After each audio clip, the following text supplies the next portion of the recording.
Anyway, John Walters, arborist, Central Texas. I want to talk to you real quick about what's been the protocol here for dealing with oak wilt. That has been trunk injections. I'm just going to put TI for short. Trunk injections are how we've been dealing with oak wilt. And what we do on trunk injections is we pump a fungicide into the tree. It's kind of like chemotherapy. It kills beneficial, it kind of kills everything. It's not a great process, in my opinion. First, we have to drill a bunch of holes in the tree. Then we stick these needles in with a pressurized hose system, kind of like an IV, if you can picture that. Pumps the fungicide into the tree. Now, what that does is it doesn't really go into the roots and kill oak wilt or anything like that, which is what you would think we'd be trying to do, right?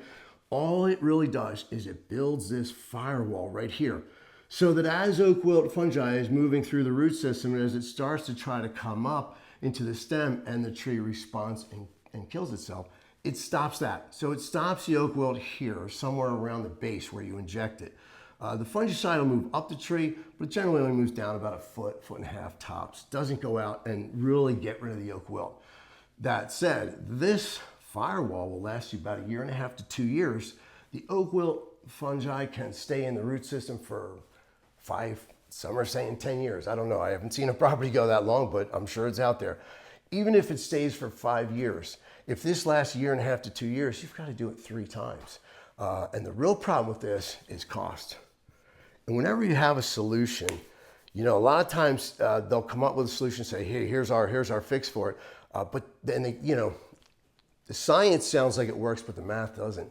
When the cost gets too high, people stop treating. They just say, forget it, let the trees go. And the problem with that is then the disease spreads. It gets a larger footprint as time goes on because less people are treating because the cost is so high. So you have to consider the math when you come up with a solution like this. Now, this would have been a good bridge solution 35 years ago, and then we could have gotten after it and started looking for better solutions.